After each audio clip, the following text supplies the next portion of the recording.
Mas malaki sa kay Buboy. Ayan, oh. Ayan. Mula niyan, hindi na namin siya nakita pagkalabas niyan kasi wala naman ng CCTV dyan. Hanggang makikita nyo, ayan si Buboy, oh, alas 3 na, 3:01:59. Ayan, oh, ayan. Oh, ayan siya. Ayan, akala ko tatalon pa siya dyan sa baba kasi doon siya tatalon from doon sa baba papunta sa... Hindi guys, iba ang ginawa niya, tingnan nyo mabuti ha. Tumeretso siya, hindi kaya ni Dasabrina, si Dasabrina mas malaki sa kay Buboy. Ayan, oh, ayan. Mula niyan, hindi na namin siya nakita pagkalabas niyan kasi wala naman ng CCTV dyan.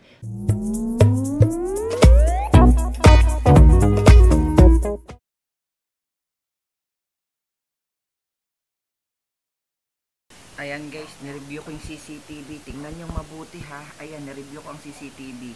Makikita nyo, 3 a.m. 3 a.m. yan. 3 a.m. ng umaga. Kaya black and white yung color ng camera kasi naka night vision siya. Tingnan nyo mabuti ha. 2022 9:05 September 5. Grabe si Buboy. Hindi makikita nyo, lalabas siya dito guys. Nakita ako alas 3 ng umaga. Ayan guys, makikita nyo dyan, 3 a.m. 3 a.m. ng umaga September 5. Tingnan nyo mabuti, lalabas dyan si Buboy ha. Tingnan nyo. Tingnan nyo. Kasi yung pinto dun guys, sarado na yun. So ayan dyan, guys, sarado na yung pinto talaga dyan. Ayan yung gate namin, sarado na talaga. Hindi ko alam kung paano pa lalabas dyan si Buboy talaga. And hindi namin alam na kaya ni Buboy yan talunin from dyan sa bintana. Kasi yung doon, oh, ito, yung pinakang main door namin, sarado yan guys. Yung gate sarado din. So ngayon, hindi namin na-expect na from doon sa bintana, kaya niyang talunin papunta doon sa kabilang labas na talaga kaagad. So abangan nyo guys, dito siya talaga tumalon. Kaya nagulat kami dito sa video kasi guys, alas 3 ng umaga yan. Anong gagawin ni Buboy sa labas ng alas 3 ng umaga? Tumakas siya niyan. Kaya dyan siya nawala guys. Dito, mga oras na to, dito siya simulang nawala na. Hindi namin siya makita from, ito yung last video na nakita namin sa CCTV. Tumakas siya dito. Alas 3 ng umaga, makikita nyo. Ayan si Buboy, oh. Alas 3 na, 3:01:59. Ayan, oh, ayan. Oh, ayan siya. Ayan, akala ko tatalon pa siya dyan sa baba kasi doon siya tatalon from doon sa baba papunta sa... Hindi guys, iba ang ginawa niya, tingnan nyo mabuti ha. Tumeretso siya, hindi kaya ni Dasabrina, si Dasabrina mas malaki sa kay Buboy. Ayan, oh, ayan. Mula niyan, hindi na namin siya nakita pagkalabas niyan kasi wala naman ng CCTV dyan. Sa barangay namin walang CCTV dyan eh. So ayan siya, 'di ba? Sobrang galing ni Buboy, hindi namin alam kung paano niya nagawa yun. So, ito, i-check ko pa kung dun sa ibang part ng CCTV is bumalik ba siya. Ito, 3 yun, diba? Ito, 4 a.m. na yan, guys. Check ko kung baka bumalik siya dyan. Kasi yung may mga yellow na marks, guys, ibig sabihin may gumalaw dyan, motion detector yan. Kapag may ganyang dilaw, makikita mo kung may mga gumalaw. So, dun ka lang pupunta sa part na yun. O, wala, iba pala yung mga gumagalaw dyan, dahon at saka pusa. Pusa yung mga dumadaan-daan dyan. So, wala si Buboy, hindi na talaga siya bumalik. So, ito, yung kapatid ko is 7:04 yan. Ay, 4:07. Lumabas yung kapatid ko. Ayan, chinek na nga niya si Buboy kasi nawawala na. Diyan na hinanap ng kapatid ko yung si Buboy. Ayan, oh, 4:07. Ilang oras ang nawala? 1 oras ang nakalipas. Oh, hinahanap nga ng kapatid ko si Buboy. Wala talaga. Kasi yung kapatid ko, ang kasama ni Buboy, matulog dyan sa bahay. Oh, nagulat yung kapatid ko, wala. 'Di ba? Hinahanap na niya sa loob, inikot-ikot niya doon. Baka kasi minsan nasa ilalim siya, nasa likod siya ng pinto, nandoon sa ilalim ng table. Pero wala guys talaga, hinanap ng kapatid ko. Tapos ayan, chinek ko ulit doon sa ibang mga ibang yellow tag, wala talaga, hinanap na niya. And lumabas ako niyan guys, hindi ko alam. Sumigaw nga ako niyan, hindi ko lang nakuha doon sa kabilang part ng CCTV. Hello everyone, so nandito ako sa bahay, sa kabilang bahay, which is nandito si Buboy. Nakita ako na pumunta dito sa bahay kusa. And yung brother ko, hindi pa rin niya talaga alam na nakauwi na si Buboy. Kukontakin ko na ngayon. Kasi 4 a.m. naghahanap na yung brother ko kasi nga umiihi yun sa umaga. And na-check na wala si Buboy. And nag-iiyak kasi ito si Buboy pag may gustong umihi or what. Hindi siya umiyak kung pala wala na nga. So ngayon, naawa ko sa kapatid ko kasi 4 a.m. naghahanap na yun until now 8 a.m. or 9 a.m. na naghahanap pa rin siya. And wala kaming idea kung saan siya hanapin. Si Buboy biglang bumalik. Kung naririnig niyo sa gilid, naghahalhal pa rin siya kasi pagod na pagod siya. Hindi namin alam siya kung saan siya galing. Sabi ng tito ko, nakasalubong niya galing doon sa bundok, which is daw sa bukid. Sa bukid yon, may bukid kasi dito sa bundok nitong bahay namin. May bukid doon. Doon kami kumuha ng frog grass, ay ng Carabao grass. Doon kami kumuha, diba? Kung nakita niyo yung vlog ko, doon. Feel ko yung nahanap-hanap ni Buboy yung ambience na bukid. Kaya pumunta siya doon. As in, doon daw nakita tito ko, nakasalubong ako, nagulat ako, ha, hindi si Buboy, nakatakas siya, nawala yan. Yung pala yun nga, galing daw dun sa bundok, dun sa part sa bukid. So, ito-check ko rin yung CCTV and makikita natin na tumakas talaga si Buboy ng 4 AM. Ipapakita ko sa 4 AM o hindi ko nga alam kung anong oras siya umalis eh. And sa part na to guys, i-check natin tong camera namin kasi ayan na umaga na to and anong oras na to? Ayan, 8 na ng umaga, almost 9. And dito inabangan ko, nakita ko sa CCTV kasi makikita nyo na nagulat din ako na pagpasok ko, talagang nandyan na si Buboy, pabalik na siya. Diyan pa lang siya bumalik ng oras na yan kasi hinahanap ng kapatid ko yan and hindi naman ako pwedeng umalis dito sa bahay kasi nga nandito yung mga anak ko and walang magbabantay. Pero tiyanek ko dun yun sa may pinupuntahan niya lagi sa tinataihan niya, wala siya dun and dun lang yung pumupunta. And sabi ng tito ko, ayan nga si Buboy pero i-check nyo tong CCTV kung paano siya nakabalik. Ayan na. Bumalik siyang kusa, bumabalik siyang kusa guys, pero syempre kami, di ba, hindi namin alam kung saan siya pumunta, worried kami. Ayun nagulat ako, ayan na dumaling si Buboy, ayun yung tito ko, nakita niya na galing daw sa bundok si Buboy, doon sa pinagpuna namin ng mga damo, doon siya galing and doon siya pumunta. So ayan Buboy, bumalik ka dito, pinapasok ko, nanggigigil ako dito, layas talaga to si Buboy.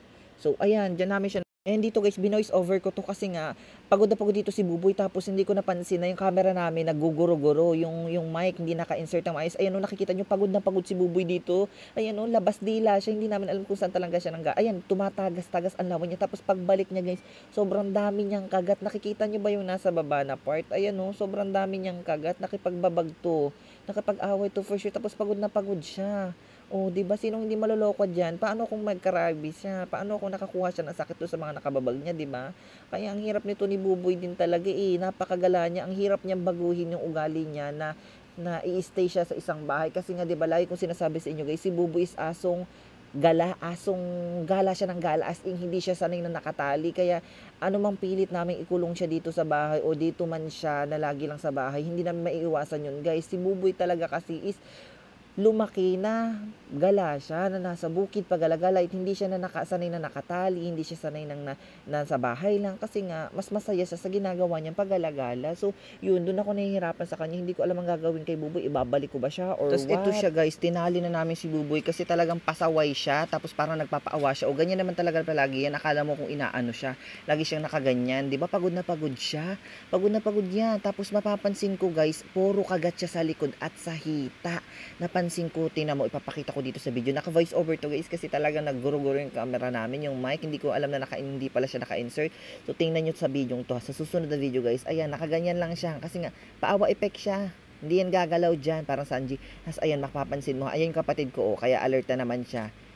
Tapos guys, napansin ko talaga sa kanya, ayan yung noon niya umikagat-kagat siya, ayan may poknat siya, poknat yan, kasi kagat yan Tapos umikot ako sa kanya, napansin ko may basa doon sa part niya, ayan nabasa sa part niyang likod, kagat yan kagat yan kasi ganyan sila Sabrina, pag nagkakagatan, mayroong naiiwang basa na marks doon sa likod nila. Ayan, ang ganda-ganda pa naman ng balahibo ni Buboy, naku, tapos na yun, may kagat-kagat lang, ayan, puro siya kagat, sa likod, sa binti, sa ulo, sa batok, ayan, ang dami niyang kagat.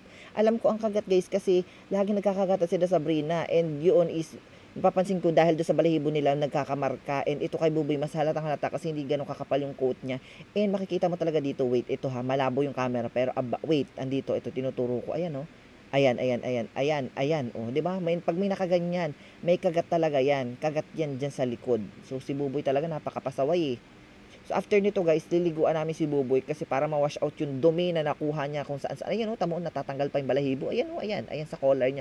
Ayun may poknat sa ulo. Puro kagat yan guys, grabe. Sobrang daming kagat ni Buboy. Nakapag-away siya for sure sa labas. Hindi naman namin alam kung saan talaga siya nakapag-away. Pero kagat yan guys, away yan. Ayan Hindi naman ganyan yung balahibo ni Buboy Kumpleto ang balahibo ni Buboy, walang uka-uka na ganyan. Kaya alam kong kagat yan guys, kinagat siya talaga at nakipagbabag siya. Nako, napakapasaway mo Buboy, hindi na namin alam ang gagawin sa iyo.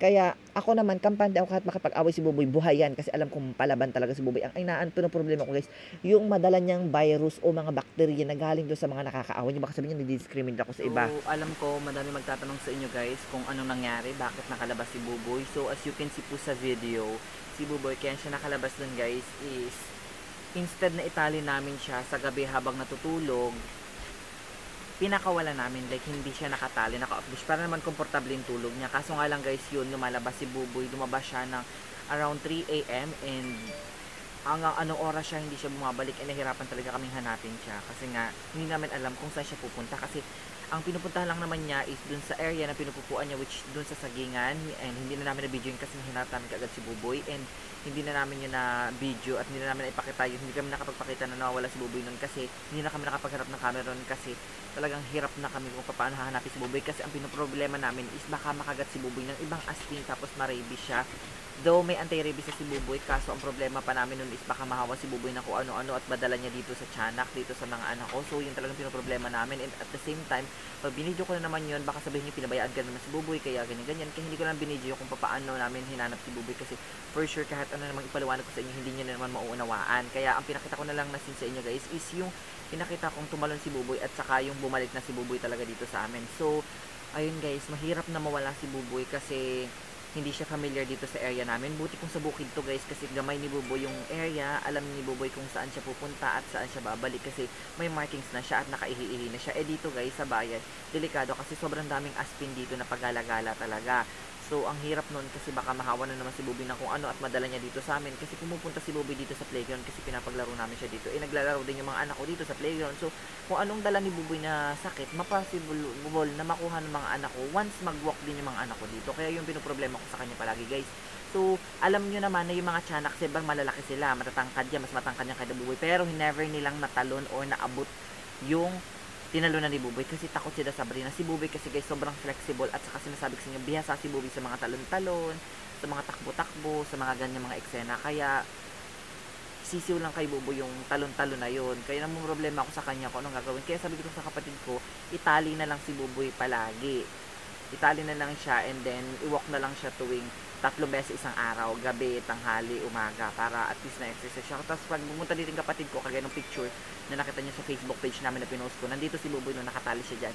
Kasi nga, tumatalon si Buboy, tumataka siya, eh nahirap naman ni Buboy hanapin kasi nga hindi siya sanay. Hindi namin alam kung babalik ba siya, kailan ba siya babalik, paano pumunta siya sa bukid namin, amuyin niya yung daan papunta sa kanya, kaya nahirapan kami sa kanya. So please guys, huwag kayong mababash na hindi nyo alam na naman yung mga buong senaryo. Okay, baka mamaya andyan na naman yung mga bash-bash ninyo, and naiinis ako sa inyo doon sa mga basher kasi hindi ko alam kung bakit bash kayo ng bash, hindi nyo naman naiintindihan ang buong detalye, no? Ang kitin ng mga utak, kaya naiirita din naman ako minsan eh, diba? Sino ba naman, tao lang din ako, nagpaliwanag na ako pero hindi kayo marunong makaintindi. So ang hirap, diba? Nahihirapan din ako mag-explain sa inyo, hindi ko alam kung bakit ganyan kayo mag-isip. So bakit kunti lang naman kayo, bahala pati kayo, and alam ko maraming mas makakaunawa sa akin, and alam nila kung anong ginagawa ko kay Buboy, mas makakabuti kay Buboy. So yun lang guys, and hope hindi na ulit gawin ni Buboy yun. So don't worry kasi may video naman lagay dyan, and yun ang magpapatunay sa mga pinagagawa ni Buboy, sa mga kamalditahan din niya. Nagmamaldita rin siya, pero mabait si Buboy, behave naman siya. Yun nga lang, naawa ko sa kanya kasi nga tinatali. Baka sabihin, baka tinatali si Buboy pati pakawalan? Ay kasi nga tumatalon nga, di ba? Yun na naman sasabihin, baka di mo pakawalan? Eh tumatalon nga, kayo ang maghahanap ba? Pag nakakuha ba ng sakit yan, kayo ba magpapagamot? At pag nagkasakit yung mga anak ko, kayo din ba magpapagamot yan? Pag nagkahawa-hawa sila, diba? Hindi naman ako. Kaya huwag niyong papakaalman yung mga desisyon ko sa buhay. Pwede kayo manood, pwede kayo magbigay ng opinion, pero yung question ko, ano yung ginagawa ko? Pwede kayo magsabi na, Daddy Joel, but if ganito na, mga ganun, hindi ibabash nyo ako. Kasi wala kayong share sa akin, ha? Hindi kayo nagbibigay ng pera sa akin para pagamot yan, ipavaccine yung mga anak ko, pera ko yung ginagamit ko dyan at savings ko, okay? So, umayos kayo mga basher, ha? Nanggigigil ako sa inyo. So, yun lang. Please don't forget to subscribe, hit the notification bell sa every time na mag-upload kayo bagong video man sa inyo. Bye!